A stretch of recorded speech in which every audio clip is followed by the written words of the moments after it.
Good morning, student. I am Vikram Kumar Gautam. Welcome to VK classes. बेटा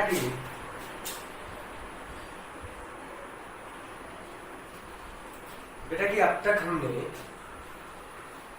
class 12 का chapter number 2 के बारे में जो डिस्कस कर रहे थे, अगर देखा जाए तो हमने अब तक जो भी पढ़ा चैप्टर नंबर 2 में, हमने ये देखा कि sexual reproduction in flowering plant का जो पॉइंट था वो मैंने आपको मॉर्फोलॉजी ऑफ फ्लावर के बारे में पूरा डिटेल में बता दिया। बेटा जो भी क्वेश्चन आपको नीट वगैरह में बनते हैं एंड में, वो सारे क्वेश्चन हमने आपको बता दिए कि ऐसे क्वेश्चंस आपको मिल सकते हैं। तो आपको आशा करता हूँ कि सारे आपको लेक्चर बिल्कुल समझ में आया होगा और आपने अब तक उसको तैयार भी कर दिया होगा। हमने अब तक 4 से 5 लेक्चर इसमें कंटिन्यू किया हुआ है। आज का जो लेक्चर होगा वो आपको बेटा छठा लेक्चर है। छठे लेक्चर के दौरान यदि हम बैक में देखें, फिर से हर तरह की तरह हम रिकॉल करें कि अब तक हमने स्टडी क्या की, तो हमने मॉर्फोलॉजी में हमने ये देखा कि आपको कैरिस क्या होता है, करोला क्या होता है, एंड्रोसियम क्या होता था, गाइनोसियम क्या होता था। तो इनके बारे में हमको अब तक बिल्कुल ब्रीफ नहीं बल्कि डिटेल में क्या हुआ था हमने स्टडी कर लिया।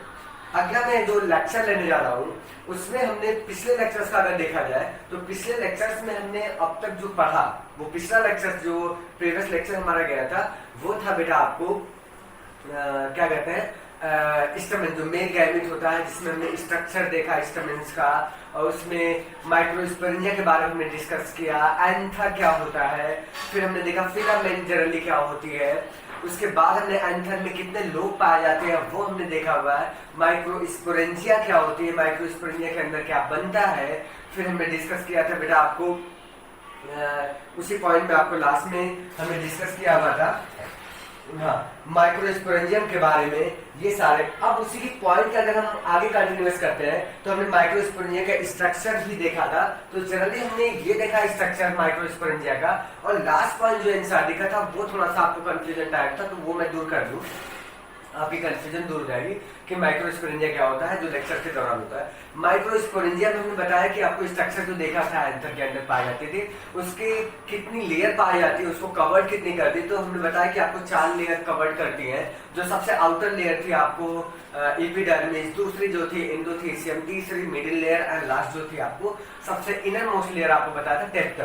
टेप्टम is very important layer for the microsporangium.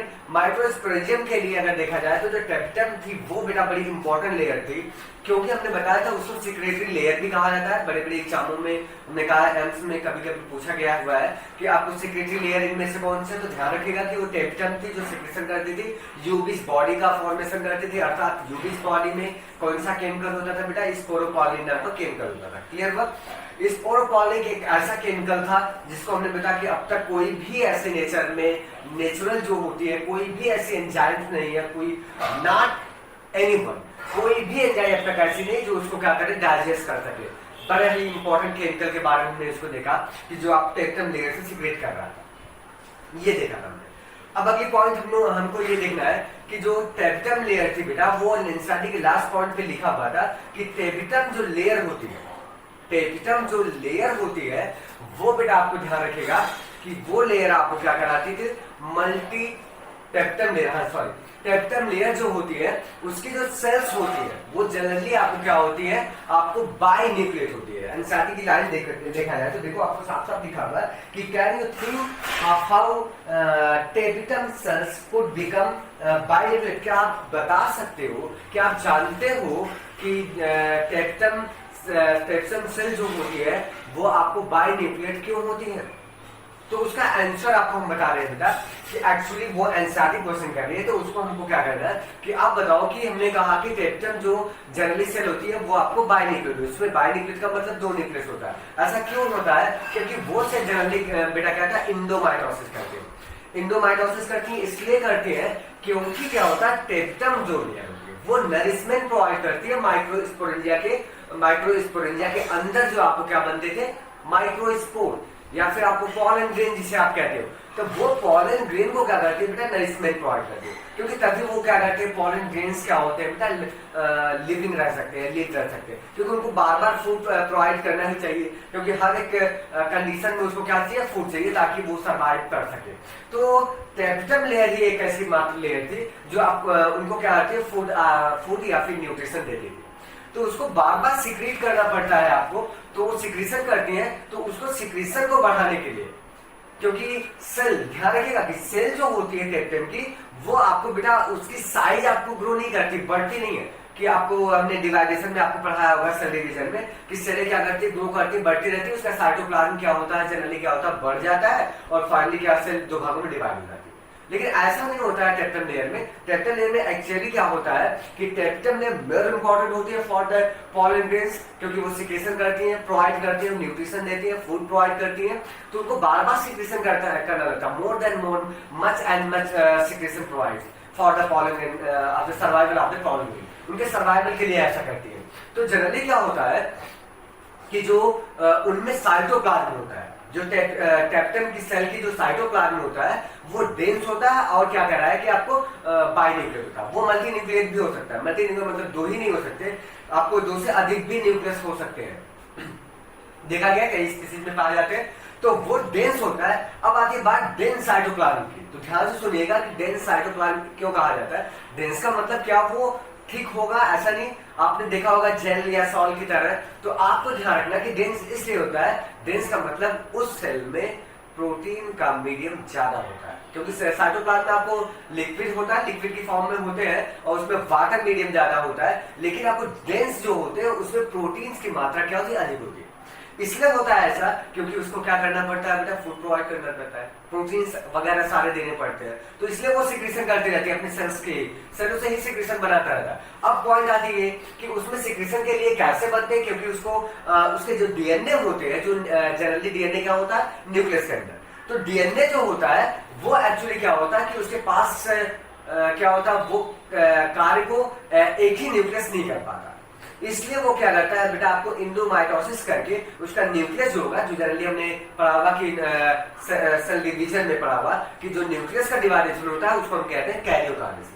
Clear है, याद है ना आपको 11th में पढ़ा रखा था, जो कैरियोकाइनेसिस होती है, कैरियोकाइनेसिस के प्रोसेस से वो क्या करता है, दो भागों में बढ़ जाता है ताकि वो है, जैसे सपोज दैट एक एग्जांपल से समझ लो कि जनरली हमारे घर में क्या होता है, हमारी मम्मी है, वो हमारे फैमिली मेंबर में आपको जनरली क्या करें, 4-5 फैमिली मेंबर हमारा है तो वो खाना बना लेती है।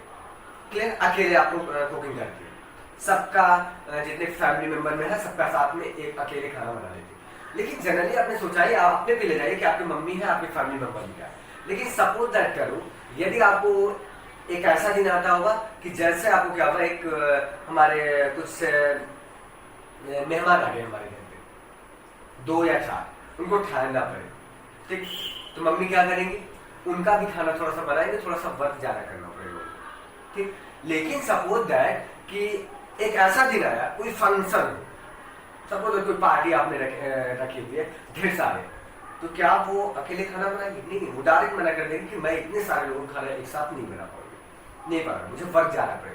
तो उनको क्या करना पड़ेगा, हमको क्या करना पड़ेगा कि हम एक और बुला लाते हैं, जैसे कुकर बुला लाते हैं, 2 या 3 एक साथ 4 लोग मिलकर किचन में आपको काम कर लेते हैं आराम और बना लेते हैं। तो सपोज दैट बिल्कुल वैसा ही समझो कि न्यूक्लियस एक सेल है, वो न्यूक्लियस को ऐसा करना पड़ता है कि न्यूक्लियस के पास मोर इन्फॉर्मेशन होनी चाहिए, उस सिक्रेशन के लिए ज्यादा इन्फॉर्मेशन होना है। डीएनए को जनरली डीएनए हम जब पढ़ेंगे बेटा आपको क्या कहते हैं जेनेटिक्स में, तो वहां पे डिटेल में बताएंगे। तो वो क्या हुआ कि उनको क्या करना पड़ता है, तो इसीलिए साइटोप्लाज्म में ज्यादा डेंस बनाना है, प्रोटीन फॉर्मेशन करना है, प्रोटीन सिंथेसिस करनी है और भी सिक्रेशन करवाने हैं, तो जनरली क्या करता है, उस न्यूक्लियस को डिवाइड होकर आपको 2 भागों में बढ़ जाना होता है ताकि वो उस काम को आसानी से कर सके।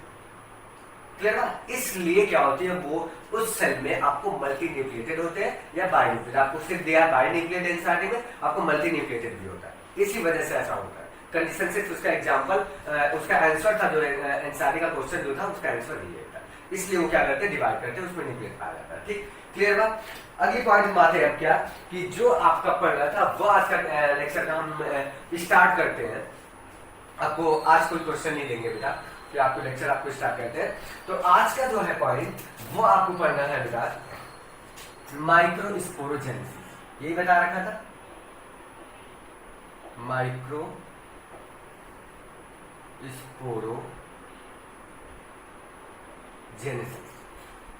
ये बड़ा इंपॉर्टेंट है, पूछा जाता है आपके एग्जाम में, इससे भी क्वेश्चन बहुत आते हैं। अब देखो एनसीईआरटी का ही फॉलो करते हैं कि माइक्रोस्पोरोजेनेसिस क्या होती है, इस प्रोसेस को क्या कहते हैं, या माइक्रोस्पोरोजेनेसिस क्या है। तो ध्यान रखिए एनसीईआरटी में क्या लिखा हुआ है, as the anther develop the cell of the sporogenous tissues undergoes meiotic division to form microspore tetrads। बड़ा इंपॉर्टेंट लाइन लिखा हुआ, वो देखते हैं। कह रहा है कि जब एंथर आपको क्या करता है, आपको एंथर जब होता है वो डेवलप करता है। जब एंथर डेवलप होता है तो उसके दौरान क्या होती है, जो स्पोरोजीनस टिश्यू होती है, ध्यान रखिएगा स्पोरोजीनस टिश्यू होता है। और ध्यान रखिएगा स्पोरोजीनस टिश्यू की बात किया है तो वही पॉइंट आपको नोट करना है, स्पोरोजीनस टिश्यू। स्पोरोजीनस टिश्यूज को, क्योंकि स्पोरोजीनस सेल्स भी होती है, स्पोरोजीनस सेल्स भी कह सकते हो। तो स्पोरोजीनस जो सेल्स होती हैं वो अंडरगोज द मेयोटिक डिवीजन, वो उसमें माइटोसिस डिवीजन होता है। ध्यान रखिएगा माइटोसिस, स्पोरोजीनस सेल्स होती हैं, इसमें माइटोसिस डिवीजन होता है। और माइटोसिस डिवीजन के बाद वो क्या करती है, आपको माइक्रोस्पोर का फॉर्मेशन करती है। ठीक है, वो अंदर उसके दौरान आपको होना जाती है। तो बात करती है कि ये स्पोरोजीनस सेल्स को हम क्या और भी नाम कहते हैं, तो इसी को बेटा आप कहते हो स्पोरोजीनस सेल्स को ही हम कहते हैं, जो आपको माइटोसिस डिवीजन में भाग लेती है या स्पोर का फॉर्मेशन करती है, माइक्रोस्पोर का। इन्हीं को हम कहते हैं क्या बेटा, माइक्रोस्पोर मदर सेल कहते हैं, माइक्रोस्पोर मदर सेल कहते हैं। ठीक, कहीं हमने बताया भी होगा MMC। ठीक, माइक्रोस्पोर मदर सेल। यही माइक्रोस्पोर मदर सेल ही क्या करती हैं, इसमें स्पोरोजीनस सेल्स क्या होती हैं, अंडरगोज माइटोसिस डिवीजन और मेयोटिक डिवीजन, मियोसिस होता है, क्लियरली सॉरी, इसमें मियोसिस होता है। और जैसे इसमें मियोसिस होगा, मान लीजिए आपको माइक्रोस्पोर मदर सेल है, ठीक, एक है आपको माइक्रोस्पोर मदर सेल, ये क्या करेगी बेटा, ये मियोसिस में भाग लेगी। किसमें भाग ली, मियोसिस में भाग ली। और जानते हैं कि जो सेल्स मियोसिस में भाग लेती है तो आपको उन सेलों को हम क्या कहते हैं, आपका लिख भेजिएगा मैं कमेंट में, आपका समझ लिया, आपका वो क्वेश्चन है। ऐसी सेलें जो आपको मियोसिस में क्या करती है, भाग लेती है, तो उनको हम कहते हैं क्या, कौन सी सेल कहते हैं, उसका नाम लिख भेजिएगा। ठीक है, वो हमने पिछले लेक्चर्स में कहीं ना कहीं आपको डिस्कस किया था, आपको याद होगा तो आप कंफर्म लिख भेजिएगा बेटा।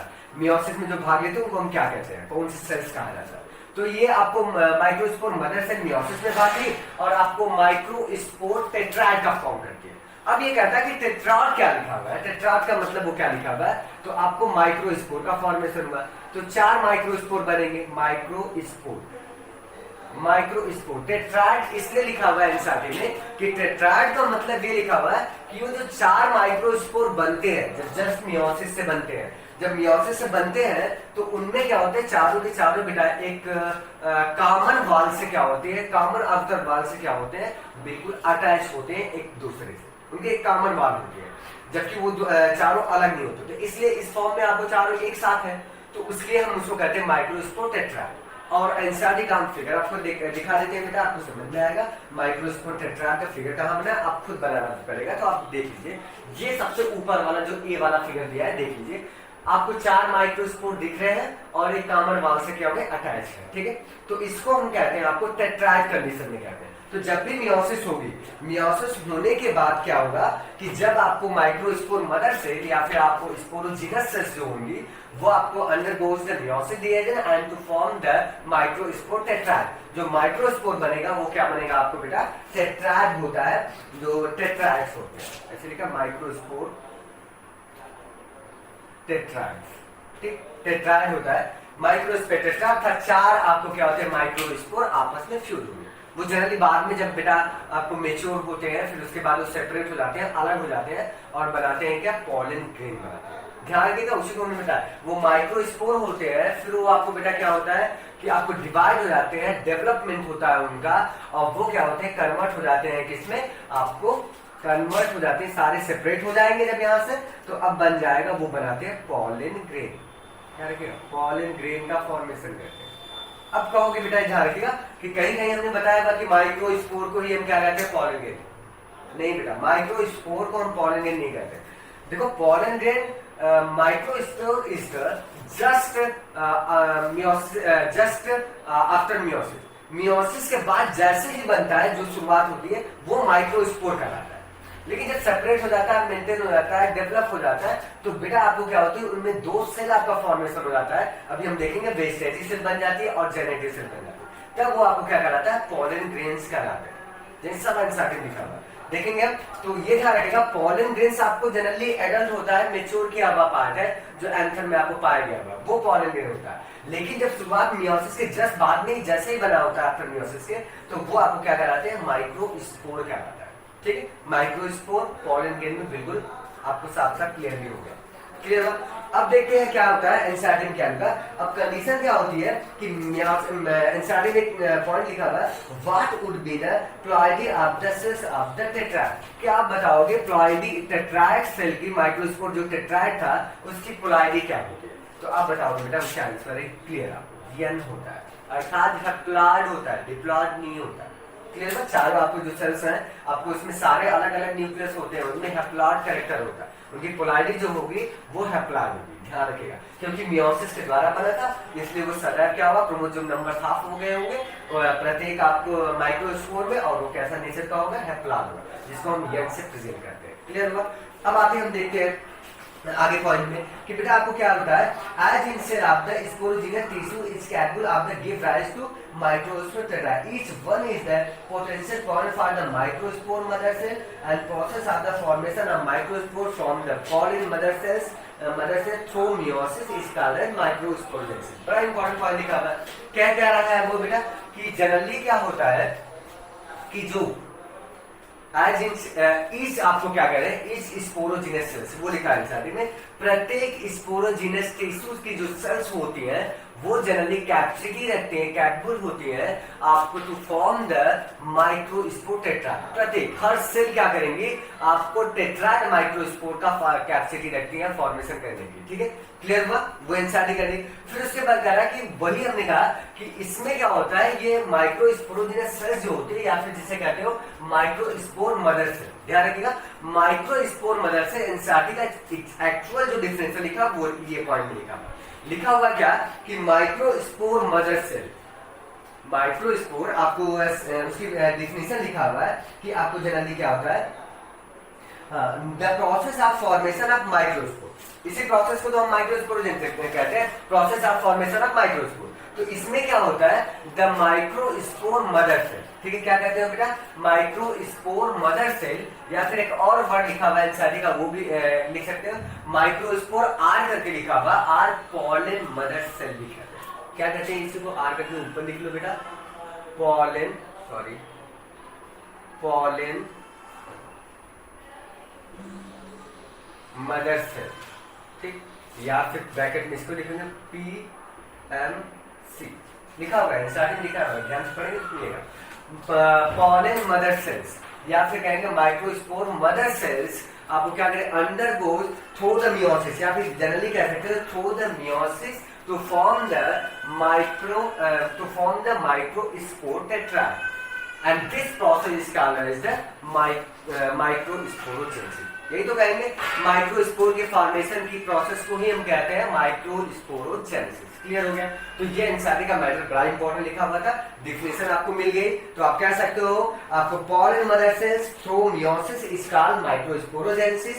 अब आगे की पॉइंट देखिए, the microspore as they are form are arrange in the cluster of 4 cell that microspore tetrad. वही हमने बताया था पहले में कि इसमें लिखा हुआ कि माइक्रोस्पोर जब फॉर्म हो जाते हैं तो वो ऐसे अरेंज होते हैं कि चारों के चारों एक साथ रहते हैं, आपस में अटैच रहते हैं, उनकी कॉमन वॉल होती है और वो फॉर्मेशन करते हैं माइक्रोस्पोर टेट्राड का। तो ये पॉइंट हमने लिखा हुआ था, माइक्रोस्पोर टेट्राड बनाते हैं वो जब मियोसिस होने के बाद आपको क्रिया होती है तो वो आपको क्या कहते हैं, टेट्राड बन गया। अब अगली पॉइंट आपको क्या लिखा हुआ कि the as the anther mature and dehydrate the microspore dissociate from each other and develop into the pollen grain। बड़ा इंपॉर्टेंट है कि जब आपको क्या होता है, एंथर जो होता है बेटा वो डेवलप हो जाता है। जब एंथर बिल्कुल डेवलप होता है तो माइक्रोस्पोर जो टेट्राड है वो बेटा आपको क्या होता है, उसका डिसोसिएट हो जाते हैं, अर्थात वो अलग अलग हो जाते हैं। वो वाल आपको क्या करते हैं कि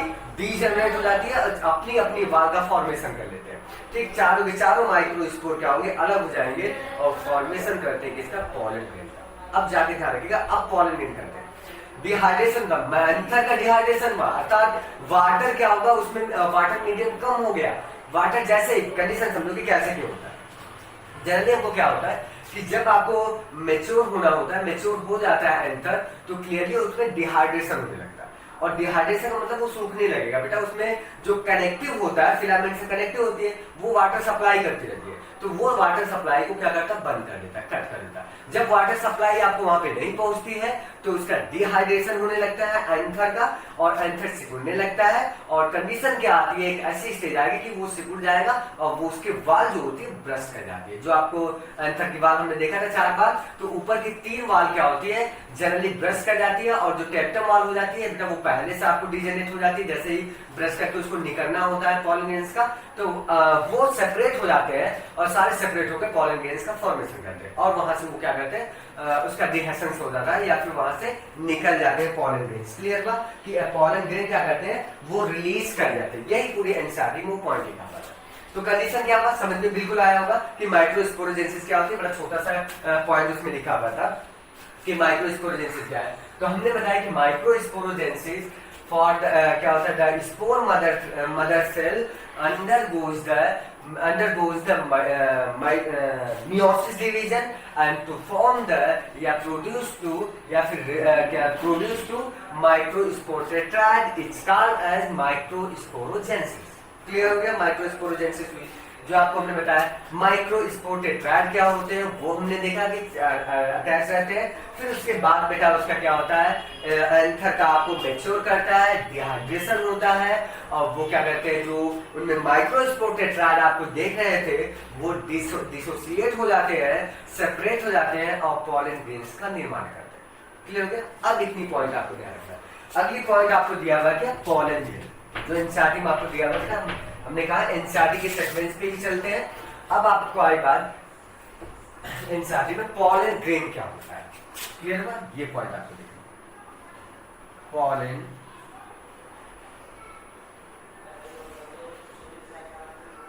पॉलन ग्रेन के बारे में आपको डिस्कस करना है कि पॉलन ग्रेन क्या होते हैं।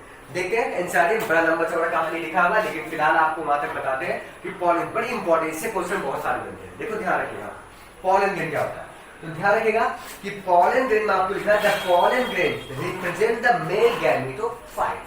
ध्यान रखिएगा पॉलन ग्रेन जो होता है वो जनरली क्या होता है, male represent the male gametophyte. उसी को हम क्या कर सकते हैं, प्रेजेंट करता है, मेल गैमेटोफाइट होता है। हम पॉलन ग्रेन को मेल गैमेटोफाइट कह सकते हैं बेटा जनरली। ठीक है, अब ये ध्यान रखिएगा कि पॉलन ग्रेन को बनाया कौन, माइक्रोस्पोर से बना वो पॉलन ग्रेन। माइक्रोस्पोर बता था, माइक्रो जस्ट मियोसिस की बात करा, तो माइक्रोस्पोर हुआ। तो एक पॉइंट यहाँ पे ध्यान देकर नोट कर लीजिएगा माइक्रोस्पोर के बारे में कि microspore is the first stage of the gametophytic generation.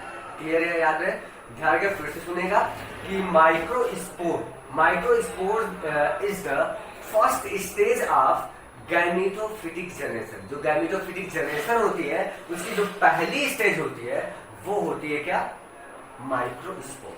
Clear हो गया। माइक्रोस्पोर के बाद पॉलन ग्रेन बनता है, पॉलन ग्रेन के बाद आपको जानते हैं उसका मेच्योरेशन होगा, क्या पॉलिनेशन होगा, मेच्योर करेगा, तब जाके उसमें क्या होगा, मेल गैमेट बनेगा। क्लियर हुआ, मेल गैमेट बनेगा या मेल गैमेटोफाइट कहते हैं, वो जनरेशन स्टार्ट। तो पहली स्टेज माइक्रोस्पोर ही होती है। क्लियर बात? ये कई बार पूछे जाते हैं, एंथ में क्वेश्चन पूछा गया है कि फर्स्ट स्टेज क्या होती है, तो आप बताओगे microspore is the first stage of gametophytic generation. Gametophytic generation की सबसे पहली अवस्था होती है, ठीक। माइक्रोस्पोर आगे आते हैं कि माइक्रोस्पोर जो होता है बेटा, वो जनरली आपको क्या लिखा, ये लिखा हुआ है कि आपको एनसीईआरटी में टच द इफ यू, यदि आपको touch the open anther of hibiscus और any other flower, you will find deposition of yellowish powder pollen grains on your finger, sprinkle sense grain a drop of water taken on the glass slide and observe under the microscope। कहने का क्या है कि यदि कह रहा है कि यदि हम क्या करें, एक ओपन एंथर को टच करें अपने फिंगर से, तो आपने देखा हिबिस्कस का हो या फिर अदर फ्लावर का ही हम पार्ट को उसको टच करें, तो कंडीशन हमको क्या देखने को मिलती है कि बेटा येलोविश कलर के बहुत सारे आपको क्या होंगे, आपको फिंगर पे लग जाते हैं, अटैच हो जाते हैं। क्लियर हुआ? अब हम क्या करते हैं, उसको वाटर से क्या करते हैं, वाटर से धुल कर बेटा एक क्या करते हैं, स्लाइड पे हम रख लेते हैं। स्लाइड पे जैसे रख के हम क्या करेंगे, अध्ययन करेंगे उसमें, क्या करते हैं, स्लाइड से हम ऑब्जर्वेशन करें, हमको क्या मिलता है, मिलता ये है कि डिफरेंट टाइप्स के आपको क्या होते हैं, pollen grains मिल जाएंगे, डिफरेंट टाइप। उनकी साइज अलग हो सकती है बेटा, उनके क्या होते हैं, मॉर्फोलॉजी अलग हो सकती है, तो अलग अलग आपको क्या होती है, उनकी कंडीशन मिलती है। जो अलग अलग pollen grains आपको दिखा देते हैं, जैसे आपको हम कुछ फिगर दिखाते हैं एनसीईआरटी का बेटा, क्योंकि बनाने में हमने बताया कि आपको बहुत टाइम वेस्ट आता है, तो आप खाली फिगर देखते हैं, जो इंपॉर्टेंट होगा वो तो मैं बना दूंगा। ये देखो फिगर आपको दिया हुआ है, सारे pollen grains देखो, देखा scan electron microscope of few pollen grains। कुछ pollen grains के क्या हुए हैं, आपको ये इलेक्ट्रॉन माइक्रोस्कोप से देखा गया बेटा, देखो किस तरह का, बहुत टाइप्स के हो सकते हैं, डिफरेंट टाइप्स के हो सकते हैं। तो ये आपको क्या होता है, अलग अलग टाइप्स के क्या होते हैं, pollen grain आपको दिखाई दे सकते हैं, वेरिएशन दिखाई दे सकते हैं। अब अगली ध्यान रखिएगा, pollen grains are generally spherical, measuring about 25 to 50 micrometer in diameter। Condition क्या है कि आपको ध्यान रखिएगा, जो यदि हमने कहा कि pollen grains के बारे में कहा, तो pollen grains जनरली अगर कहा जाए तो मैक्सिमम नंबर में जनरली आपको क्या होते हैं, स्फेरिकल होते हैं। ठीक है, कैसे होते हैं बेटा, आपको जनरली ध्यान रखिएगा, स्फेरिकल मीन्स क्या होता है, अर्थात सराउंडेड, आपको बिल्कुल रिंग लाइक गोल होते हैं। क्लियर हुआ? तो सराउंडेड होता है या फिर रिंग लाइक होता है, ओवल होता है, जिसे कहते हो स्फेरिकल कहते हैं, तो वो जनरली आपको स्फेरिकल होता है। और अगर इसका डायमीटर देखा जाए तो वो आपको एनसीईआरटी का डायमीटर बड़ा इंपॉर्टेंट है, वो नोट डाउन करिएगा। अगर देखा जाए जनरली डायमीटर जो होता है वो 25 से 50 माइक्रोमीटर का होता है इसका डायमीटर, मतलब कितना बड़ा हो सकता है इसका पूरा डायमीटर देखा जाए, ये डायमीटर आपको हो सकता है, इतनी साइज हो सकती है उसकी, सेम दिया जो एनसीईआरटी का, तो वो आपको नोट डाउन करें, कभी पूछे तो आप बता सकते हो। क्लियर हुआ? लेकिन वेरिएशन हो सकता है कि साइज में वेरिएशन होता है, लेकिन जनरली आपको इतना दिया हुआ है। ठीक है, 25 to 50 माइक्रोमीटर का होता है। ठीक, आगे हम देखते हैं क्या देता है कि ध्यान रखिएगा, it has the prominent 2 layered वाल। ध्यान रखिएगा, इसके पास pollen grain के पास आपको क्या होती है, इसके पास 2 आपको क्या होती है, वाल पाई जाती है, या फिर 2 लेयर की वाल आपको क्या होती है, कवर्ड किए रहती है। इसको अब देखते हैं, जो आउटर मोस्ट लेयर जो होती है बेटा, आउटर मोस्ट लेयर इसका है एक जायंट, बड़ी इंपॉर्टेंट पॉइंट है। ठीक, वो माइक्रोस्कोप का एक हम स्ट्रक्चर बनाते हैं तो उसको बताते हैं, यहाँ पे या तो फिर बना ही लीजिए ताकि आपको क्लियरली रहेगा माइक्रोस्कोप का। ये ले लेते हैं,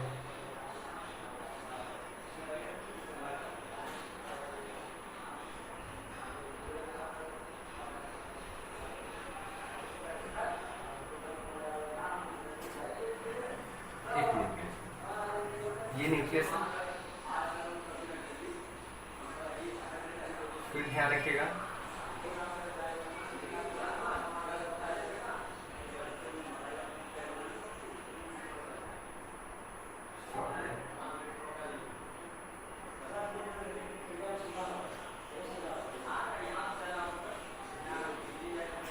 क्लियर। देखो ये स्ट्रक्चर बिल्कुल ध्यान से देखो बेटा, स्फेरिकल हमने बना रखा हुआ है और मालूम डायमीटर इतना ही है। अब देखो इसमें क्या करें कि pollen grain के पास आपको क्या पता है, कंसिस्ट 2 लेयर या फिर 2 wall, and outermost layer called as the exine, ध्यान रखिएगा, जो सबसे आउटर मोस्ट लेयर होती है, ये जो आपको दिख रही है, ये आउटर मोस्ट लेयर होती है, इसको हम कहते हैं बेटा एग्जाइन। ध्यान रखिएगा, and exine made up of sporopollenin chemical. बड़ा इंपॉर्टेंट पॉइंट आया कि ध्यान रखिए इसकी बड़ी हिस्ट्री है एग्जाइन की। एग्जाइन जो बनी होती है वो किससे बनी होती है, किस केमिकल से, जो हमने पढ़ रखा होगा कि केमिकल से कौन सा रिलीज होता है, स्पोरोपोलिन नाम का केमिकल रिलीज होता था। तो बेटा ये जो एग्जाइन होती है ये बनी रहती है आपको किससे, आपको बनी रहती है स्पोरोपोलिन केमिकल, स्पोरोपोलिन। ठीक, ध्यान रखिएगा, स्पोरोपोलिन नाम का केमिकल होता है, उसी से बनी रहती है, and it is the hard layer, और ये बेटा बहुत ही कठोर लेयर होती है। और बड़ी इंपॉर्टेंट एक बात और है, ये डिसकंटिन्यूअस होती है, कंटिन्यूअस बिल्कुल आपको क्या होती है, पॉलिन ग्रेन्स को कवर नहीं किए रहती है, इसको नहीं कवर किए थे, उसको डिसकंटिन्यूअस होती है। और जहां पे ये डिसकंटिन्यूअस होती है वो वाला पार्ट देखिएगा, जहां पे डिसकंटिन्यूअस जनरली होती है उसको हम कहते हैं क्या, जर्म पोर कहते हैं। ध्यान रखो, ये एग्जाइन हुआ, एग्जाइन में ऊपर वाली लेयर, और ये डिसकंटिन्यूअस आपको देखो यहाँ से हमने लेयर आपको छोड़ रखा है ना, 1 2 3 आपको डिसकंटिन्यूअस पोर मिल रहे हैं, छिद्र अर्थात इसमें छिद्र पाया जाता है, इसको कहते हैं बेटा जर्म पोर कहते हैं, जर्म पोर कहा जाता है। जर्म पोर क्यों कहते हैं, तो ध्यान से सुनिएगा, जर्म पोर इसलिए कहा जाता है, जर्म पोर कहाँ मिलता है, किस लेयर में मिलता है, तो आप बताओगे क्या बेटा, एग्जाइन में आपको क्या होता है, जर्म पोर मिलता है। क्यों मिलता है, उसका रीजन क्या है, क्या होता है, वो फंक्शन आपको दे ही रखा है, वो ध्यान से देखो। क्योंकि बेटा क्या होता है, जब इसको न्यूट्रिशन मिलता है एक पॉलन ग्रेन्स को, वो क्या करता है जनरली, क्या करता है कि उसको क्या करना है बेटा, न्यूट्रिशन मिलेगा तो उसका साइटोप्लाज्म बढ़ता जाएगा अंदर का, और ध्यान रखिएगा उसके अंदर वाली जो लेयर होती है उसको हम बोलते हैं बेटा आपको क्या, इंटाइन कहते हैं। ये ध्यान रखिए, अंदर वाली इंटाइन, इसको भी लिख लो, फिगर आपको बनाना पड़ेगा, ध्यान रखिएगा, आपको क्लियर रहे, फिगर आप अपने से नोट्स करके बना लीजिएगा। तो इंटाइन रहा, और ध्यान रखो इंटाइन क्या होती है, किसकी बनी होती है, तो आप बोलोगे किसकी बनी होती है, सेलुलोज एंड क्या होती है, पैक्टिन की बनी होती है। ठीक है, एनसीईआरटी में समझा, आप घर पे पढ़ोगे ध्यान से तो आपको क्लियरली आपको क्या होता है समझ में आएगा कि क्या होता है। तो ध्यान रखो सेलुलोज और पैक्टिन की बनी होती है, कौन, इंटाइन। यहाँ पे लिखो, सॉरी, आउटर लेयर आपको क्या मिली थी, एग्जाइन, एग्जाइन, एग्जाइन क्या क्या किसकी बनी होती है बेटा, स्पोरो, किसकी बनी होती है आपको ध्यान रखिएगा, स्पोरोपोलिन, स्पोरोपोलिन की बनी होती है। इसके बारे में अभी हम और डिस्कस करेंगे। दूसरी जो लेयर होती है, आउटर लेयर है, दूसरी जो लेयर होती है बेटा वो आपको कहते हैं क्या, इंटाइन कहा जाता है। क्लियरली रहे, क्या कहते हैं, इंटाइन कहते हैं। किसकी बनी रहती है, सेलुलोज की, सेलुलोज की बनी रहती है, सेलुलोज एंड पैक्टिन, ध्यान रखिएगा, सेलुलोज की बनी रहती है और किसकी बनी रहती है, पैक्टिन। ये पॉइंट बड़ी इंपॉर्टेंट है, ध्यान रखिएगा, मोस्ट इंपॉर्टेंट है, वेरी वेरी इंपॉर्टेंट, कभी भी एग्जाम में पूछ सकता है कि एग्जाइन किसकी बनी होती है एंड क्या होता है, intine. Exine is made up of the sporopollenin and the intine innermost layer of pollen grain is made up of the cellulose and pectin. Clear हो गया, सेलुलोज और किसकी बनी होती है, पैक्टिन की बनी होती है। एंड अब क्या होगा कि कंडीशन इसी क्या लिखा हुआ है, स्पोरोपोलिन की देखते हैं कि हमने देखा sporopollenin exine is the discontinuous layer and it is made up of a hard layer covering up, hard covering. ये क्या करते हैं बेटा, हार्ड कवरिंग होती है, कठोर होती है, सॉलिड होती है। और जबकि क्या होता है जो इंटाइन होता है वो ध्यान रखिएगा हार्ड इसलिए होती है कि जैसे ही ये आपको क्या करेगा, न्यूट्रिशन मिलता रहेगा, आपको बढ़ता रहेगा बेटा, तो जनरली क्या होता है जो जर्म पोर आपको दिख रहा है आउटर ग्रोथ करके वो बाहर निकल, जैसे गुब्बारे में हवा भरते तो वो फुलता हुआ नहीं चला जाता, वैसे जनरली यहाँ पे देखो, जैसे यहाँ पे मिटाते हैं समझने के लिए आपको ये आपको मिलती चली जाएगी बेटा। तो जनरली क्या होता है, ये जो पोर है वहीं से एक पॉइंट ऐसे बाहर निकल आएगा, ये देखिए ऐसे, इसी को हम कहते हैं बेटा पॉलन ट्यूब कहते हैं। जब हम फर्टिलाइजेशन के बाद देखेंगे तो वहां पे देखेंगे, सब कुछ देखेंगे। तो यही आपको कहलाती है पॉलन ट्यूब कहलाती है, इसको कहते हैं pollen tube, pollen tube. Clear हुआ, पॉलन ट्यूब होता है जब आपको एंथर से निकल के वो इंटाइन वहां तक पहुंचा रहता है। तो अब देखो इसमें क्या कंडीशन कह रहा है कि ये इसी की वजह से जर्म पोर से पॉलन ट्यूब का जर्मिनेशन होता है। किसका जनरेशन होता है? पॉलन ट्यूब का होता है। कहां से? जर्म पोर से। क्योंकि बेटा ये हार्ड कवरिंग है तो कोई बात है कि ये बेटा आपको क्या कहते हैं मूव नहीं करेगा, फ्लेक्सिबल तो है नहीं। अगर सपोज है फ्लेक्सिबल होता तो बढ़ता जाता ना ऐसे गुब्बारे में, लेकिन वो ऊपर वाली उसकी कवरिंग तो बड़ी हार्ड है, इस पोरोपॉलिन की बनी हुई है, तो इसलिए वो क्या होता है कि वहां से आउटर ग्रोथ हो जाती है, उसके अंदर बाहर निकलने का कोई रास्ता होगा, तो वो कहां मिला? डिसकंटिन्यूअस लेयर जो मिली थी जहां पे जर्म पोर था, वहां से बाहर निकल जाएगा। ठीक, अब कंडीशन क्या होती है? अब देखो इसमें क्या होता है? पॉजिटिव का फॉर्मेशन होगा, इसीलिए इसको हम कहते हैं क्या बेटा? आपको जर्म पोर कहा जाता है। ध्यान रखिएगा, पॉइंट नोट करिएगा, बड़ी इंपॉर्टेंट। जर्म पोर आपको जर्म पोर आपको कितने मिले हैं? 3 मिले हुए। अब ध्यान रखिएगा, यदि आपको जर्म पोर जो, ध्यान रखो, यदि आपको जर्म पोर जो होते हैं, यदि 3 जर्म पोर है, क्लियर है कि 3 जर्म पोर रहते हैं, तो उसको हम कहते हैं ट्राइकाल्पेट कहते हैं। क्या कहा जाता है? ध्यान रखिएगा, अगर 3 जर्म पोर है, जर्म पोर, अगर 3 जर्म पोर है तो उसे कहते हैं ट्राइकाल्पेट, ट्राइकाल्पेट। और ये देखने को मिलता है, ध्यान रखिएगा, मैक्सिमम आपको डाइकॉट में देखने को मिलता है। एग्जाम्पल इसका नोट कर सकते हो, डाइकार्पेट का, डाइकॉट। ठीक, और यदि 1 पोर है, जैसे हमने देखा यहाँ पे 1 2 3 जर्म पोर मिले थे, वहां पे जनरली ध्यान रखिएगा 3 जर्म पोर जनरली डाइकॉट में मिलते हैं। और कभी कभी क्या होता है, और ये स्फेरिकल में मिलते हैं जनरली जो पॉलिन ग्रेन होते हैं, और कभी कभी क्या होता है इलांगेटेड टाइप का अगर पॉलिन ग्रेन शेप का है तो उसमें जर्म पोर जो मिलेगा सिर्फ एक ही मिलेगा। ध्यान रखिएगा, एक ही जर्म पोर मिलेगा। तो ऐसे पॉलिन ग्रेन्स के लिए हम वर्ड यूज करते हैं किसका बेटा? आपको कहते हैं, ऐसे जर्म पोर के लिए हम क्या कहते हैं? 1 जर्म पोर, 1 जर्म पोर, तो आप कहोगे मोनोकार्पेट, मोनोकार्पेट। ठीक, कहां मिलता है? मोनोकार्पेट। क्लियर हुआ? डाइकार्प, मोनोकार्प, इसका एग्जांपल आपको मोनोकार्प है। मोनोकार्प में अधिकतर ऐसा देखने को मिलता है। ठीक, नोट डाउन कर लीजिएगा, इंसारी थोड़ा सा बाहर था, वो रख लीजिए, आपकी इंफॉर्मेशन के लिए बड़ा इंपॉर्टेंट। तो ये कंडीशन आपको मिली बेटा यहाँ के। अब हम देखते हैं इंसारी में आगे पॉइंट के सारी चीजें मिलते हैं कि आपको बड़ी अच्छी पॉइंट लिखा हुआ पॉइंट मिलते हैं। अब देखो, जो जर्म पोर्स होता है वो आपको जनरली क्या होता है? अब ध्यान रखो, एग्जाइन जो होती है, एग्जाइन जो होती है वो बहुत हार्ड कवरिंग थी, हार्ड कवरिंग थी। और अधिकतर आपको ध्यान रखो, इसीलिए जब आप खुदाई करते हो, जब आप क्या होते हैं खुदाई होती है, तो कभी कभी आपको जो होते हैं फॉसिल्स मिलते हैं किसके? प्लांट्स के। प्लांट्स के फॉसिल मैक्सिमम संख्या में किसमें मिलते हैं? पॉलन ग्रेन्स में। वो बता भी रखा था मैंने, पॉलन ग्रेन्स में क्यों मिलते हैं? क्योंकि उसके ऊपर की वाल क्या है? एक्साइन, एक्साइन की बात है, आउटर मोस्ट लेयर एक्साइन जो होती है वो स्पोरोपॉलिन की और हार्ड कवरिंग है। और स्पोरोपॉलिन आपका वो केमिकल होता है जिसको नेचर में कोई ऐसा डाइजेस्टिव एंजाइम नहीं जो उसको डाइजेस्ट कर सके। इसीलिए हमको खुदाई में क्या होता है बेटा? आपको क्या होता है? कई हजारों वर्षों के पुराने भी पॉलन ग्रेन्स पड़े रहते हैं। पॉलन ग्रेन्स है वो डेड पॉलन ग्रेन्स होते हैं, ध्यान रखिएगा, उससे नया पौधा आपको नहीं आपको बन सकता है, या वो आगे फर्टिलाइजेशन यूज नहीं होता है, डेड किया रहता है। वो पॉलन ग्रेन्स जो होते हैं वो जनरली उनमें क्या होता है? एक्साइन और ये इंटाइन, इंटाइन जो होती है वो डिजेनरेट कर दिया जाती है, खाली बचा रहता है उसका एक्साइन वाला, वो डिजेनरेट नहीं किया, क्योंकि वही तो बताया हमने, तो वो पड़ा रहता है। और इसका साइटोप्लाज्म क्या होता है बेटा? नष्ट हो जाता है, उसके सारे आपको क्या होते हैं? मिसयूज हो जाते हैं, लेकिन उसका जो आउटर कवरिंग है वो डिजेनरेट नहीं करती, वो आपको पड़ी रहती है कई वर्षों तक, हजारों वर्षों तक पुराना आपको फॉसिल्स मिला हुआ। आपको एग्जैक्टली कहा जाए तो आपको जनरली क्या होते हैं कि यदि हम कहें तो पौधे में जहां पे, और हाथ ध्यान रखिएगा, वो रिप्रेजेंट करते हैं किसको? आपको कोल को, कि जहां पे पॉलन ग्रेन्स खुदाई में मिले तो ये अंदाजा लगा रहता है, ये रिप्रेजेंट करते हैं कि यहाँ पे आपको क्या होती है?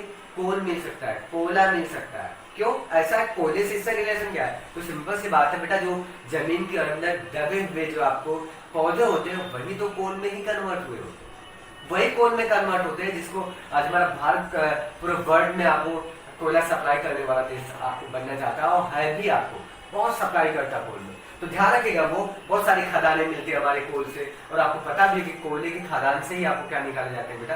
हीरे निकाले। तो बड़े रिलेटेड है नेचर में, अगर सारी चीजें कहोगे तो आप बहुत ही इंपॉर्टेंट फैक्ट मिलेंगे, बड़े इंटरेस्टिंग फैक्ट मिलेंगे आपको। तो ये आपको यहाँ पे मिला आपको बेटा, ये पॉइंट। अब एनसीईआरटी को पूछ रखी भी है, वो हमने बता भी रखा हुआ है, एनसीईआरटी का क्वेश्चन आपको दे रहे हो, दे रखा हुआ है वो क्या कि आपको दिया why do you think the exam should be hard, what is the function of the junk food, वो पूछ रहा है। ध्यान रखिएगा एनसीईआरटी बड़ा इंपॉर्टेंट, ये ध्यान रखिए एनसीईआरटी जो भी पूछेगा बेटा उसका सारा आंसर हमको देना है और आपको मैं बता दूंगा, आप क्लियर रहेंगे, कभी भी आपको प्रॉब्लम नहीं होगी, एनसीईआरटी की एक एक लाइन आपको समझ में आएगी, ऐसा नहीं कि नहीं समझ में आएगी। तो हमने बताया आपको कि वो कह रहे क्या कि what would B exine hard, exine आपको क्यों हार्ड रहती है, क्यों हार्ड रहती है हमने अभी भी बता लेक्चर में, वो आप कंटिन्यू करो फिर से ध्यान रखिएगा। और पूछ रहा है what is the function of germ code, germ code का फंक्शन क्या है, वो भी तो अभी बताया हमने, क्लियर है, हो गया होगा आपको क्वेश्चन का आंसर मिल गया होगा अब तक बेटा, हम सारी चीजें समझ गए। अब आगे देखते हैं इंटाइन, हम बताया इंटाइन आपको किसकी बनी जाती है बेटा, आपको पता है सेल्यूलोज और पैक्टिन की। और ध्यान रखिएगा the cytoplasm of pollen grain is surrounded by a plasma membrane. When the pollen grain is mature, it contains two cells, the vegetative cell and the generative cell. And the vegetative cell is bigger and the abundant of the food nerves and the large of irregular cell nucleus. The generative cells is small and float in the cytoplasm of the vegetative cell. It is the spindle cell with the dense cytoplasm and the nucleus. Clear, बहुत अच्छी point लिखा हुआ है, इन सारी क्या करें, बड़ी interesting point है। अगर आप इंटरेस्ट लेके पढ़ोगे ना तो एक एक लाइन आपको समझ में आ जाएगी, मैं समझा दूंगा और आपके सारे क्वेश्चंस बन जाएंगे। खाली आप रिपीट करो, मेहनत करो, आपको रिपीट करते रहो, क्योंकि आपको पता है कि बेटा रिपीट आपको अभ्यास ही क्या होता है, सक्सेस की चाबी होती है। क्लियर है, वो आपका काम है। हम सारी चीजें आपको बिल्कुल आपको डिटेल में आपको क्या करेंगे, स्पष्ट कर देंगे, कोई भी ऐसी कंफ्यूजन नहीं रह जाएगी। अब आगे देखते हैं कि कह रहा कि इनर मोस्ट लेयर, हमने बताया inner most layer in pollen grains, वो क्या होते हैं, इस intine, intine is the made up of the cellulose and the pectin. अब आपको जो है कि द साइटोप्लाज्म, जो साइटोप्लाज्म होता है आप pollen grains, pollen grains का साइटोप्लाज्म क्या होता है, एक आउटर मेम्ब्रेन से क्या होता है, यहाँ पर हमने बनाया हुआ बेटा, जिसे प्लाज्मा मेम्ब्रेन हर सेल में रहती है, ये डाटे डाटे लिखे हुए, उससे क्या होता है बेटा, आपको घिरा रहता है, साइटोप्लाज्म घिरा रहता है। और साइटोप्लाज्म जो होता है उसमें आपको जनरली क्या होता है, बाद में धीरे धीरे जब वो मेच्योर करने की तरफ जाता है तो बेटा इसमें माइटोसिस होती है। जनरली क्या होती है, वो pollen grains क्या होते हैं, आपको दो सेलों में विभाजित हो जाता है, अर्थात इसके अंदर आपको क्या होती है, दो सेल आपको डिवाइड मिलेगी, वो आपको एक सीक्वेंस में डिवाइड होते चली जाएगी। उसके प्रोसेस को तो बिल्कुल नहीं निकाला, लेकिन एक फिगर देखेंगे हम आपको pollen grains का, ये देखिएगा, ये पॉइंट आपको ध्यान, ये देखो शुरुआत में माइक्रोस्पोर है, माइक्रोस्पोर में धीरे धीरे देखो कैसे डेवलपमेंट है, वाइक्यूल का फॉर्मेशन हुआ, न्यूक्लियस बड़ा सा मिला हुआ है, लेकिन धीरे धीरे उसमें क्या होगा कि ये आपको क्या होता है कि बढ़ने लगा, अब बढ़कर आपको क्या होता है, दो सेल होगा, ऊपर वाली वेजिटेटिव, नीचे वाली जेनेटिव। देखते हैं क्या कह रही है इंसाइड हमारी,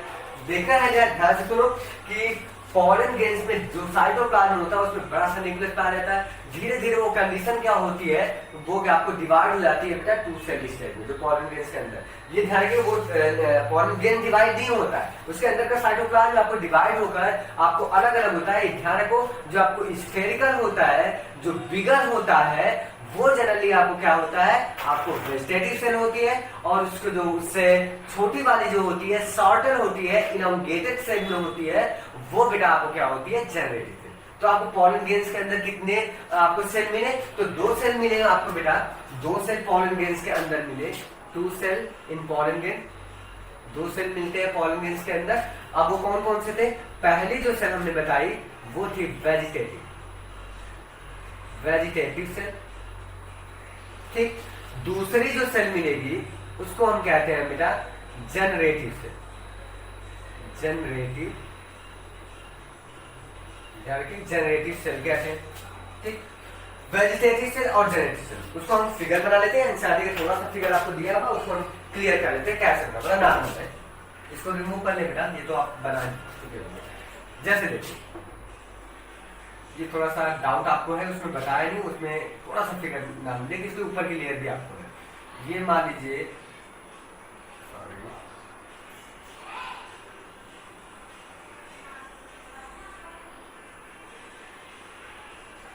ठीक, ये पोर बना, थोड़ा समझो आप, तो ये एग्जाइम इंटाइन साइटोप्लाज्म इसमें है कि डिवाइड करेगा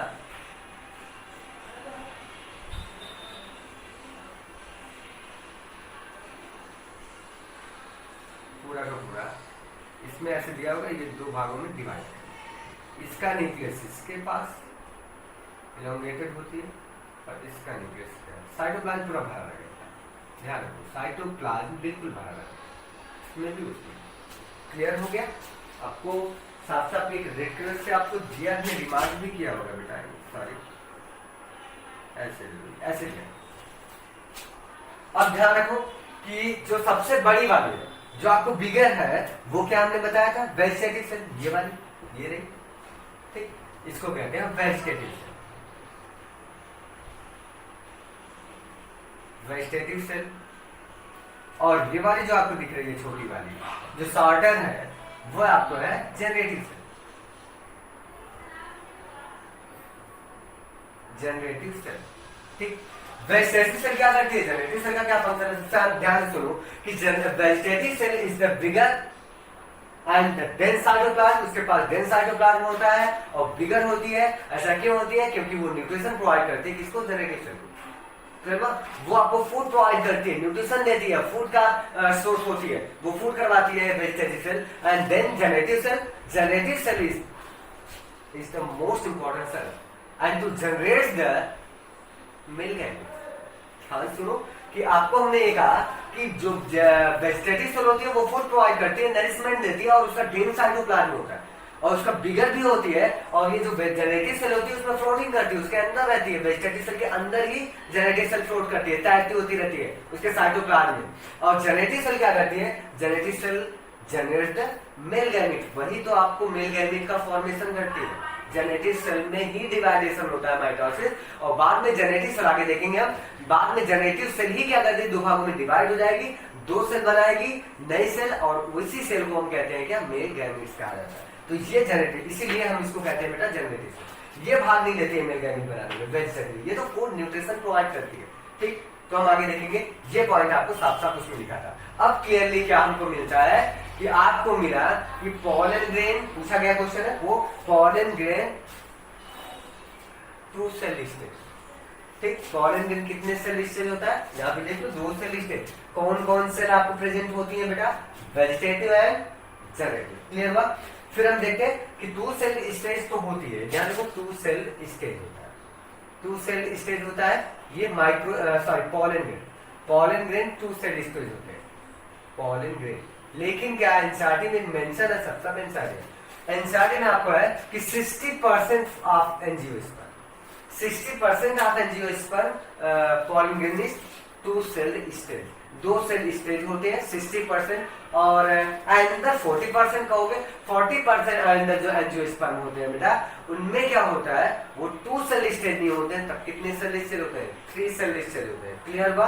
वहां पे आप कहोगे सर कि 3 सेल कैसे हो गया? तो वहां पे क्या होता है? एक्चुअली क्या होता है, ये टू सेल स्टेज 60% एंजियोस्पर्म में कहां पे होते हैं? वहां पे एंथर में होते हैं। तो एंथर जब बेटा आपको ब्रश करता है ना, जब एंथर से निकलता है तो टू सेल स्टेज में ही निकलता है। ये क्या करेगा?